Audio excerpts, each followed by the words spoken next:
Okay, now we're going to go into something that's a little bit more active. Vacuum breathing and abdominal rolling. The purpose of vacuum breathing and abdominal rolling is to improve the tone of the abdominal wall and to massage the internal organs and improve digestion. So let's look at the tone of the abdominal wall first. Anyone have any clients who wants to improve the tone of the abdominal wall? Yeah. And you'll see someone coming something like that. That is essentially is not a rectus abdominis problem. That's a transversus abdominis problem, because the abdomen is essentially just hanging like that. We see you on the side. Yeah. Again? Yeah. Okay. Yeah. So that's the tone.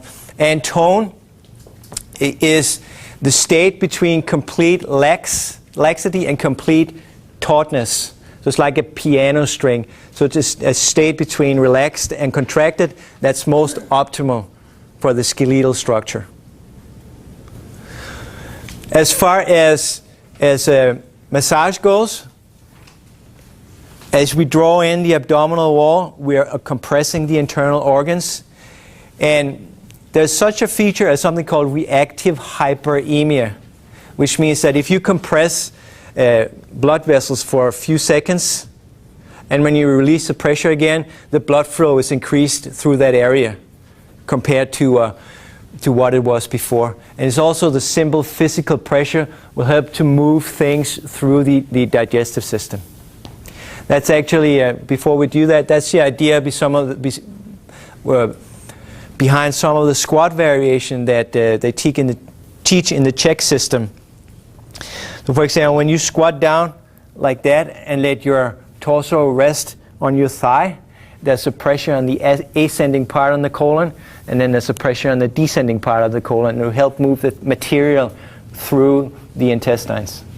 Wow. Same thing with most likely with the spinal twist, where you push your knee in there. There's a pressure on the intestines, and you can physically help move matter through those areas.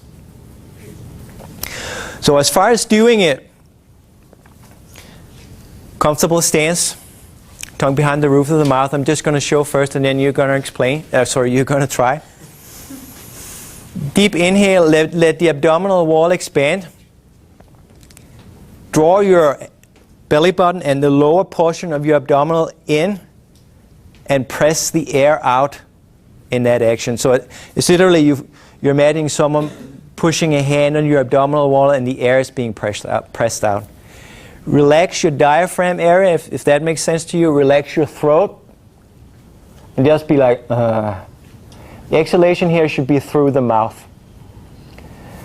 Probably many variations of vacuum breathing, but one of the interesting ones I learned from a book called Combat Conditioning by a guy called Matt Fury.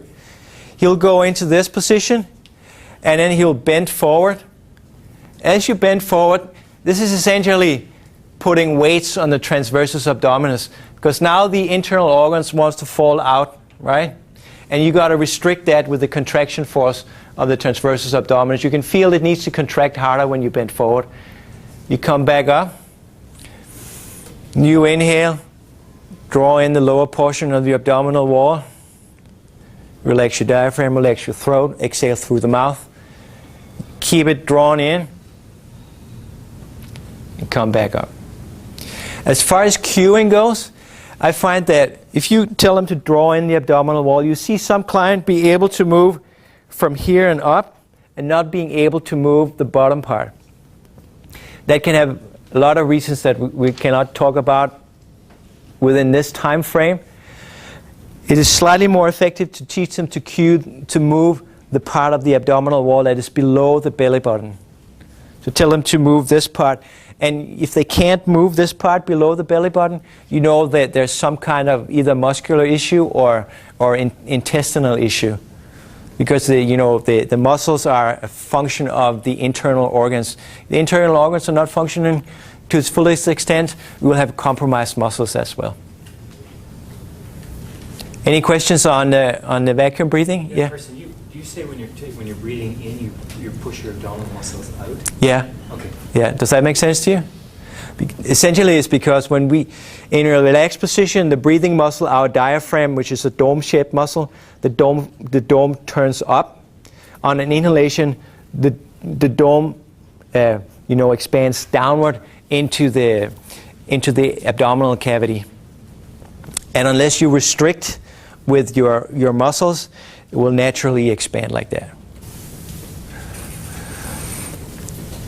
The big sister of this exercise is abdominal rolling, and you can find that in a book called Muscle Control. Some of you were in the first lecture heard me talk about muscle control. The most original work that I've heard of is written by a guy called Maxik, and if you want it, there's a German strongman who was famous for muscle control predominantly. And if you want it, there's a website called superstrengthbooks.com where you can get that exercise. Essentially what abdominal rolling is, you can see me, I'll turn around, is, I want to do it with my hands, it's a little bit easier.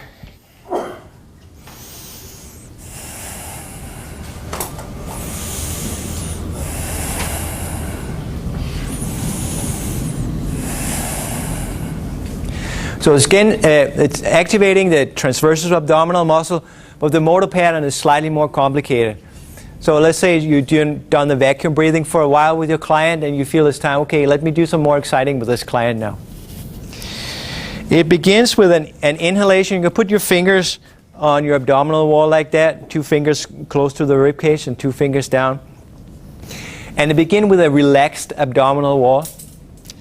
Then the top part of the abdominal wall moves in, and gradually the lower part of the abdominal wall is pulled in as well. Relax. Top part is pulled in, lower part is pulled in. Yes. Other muscles too, but it's predominantly transversus abdominis that moves the abdominal wall. Give that a few. It's significantly easier, when you give yourself tactile feedback with the fingers.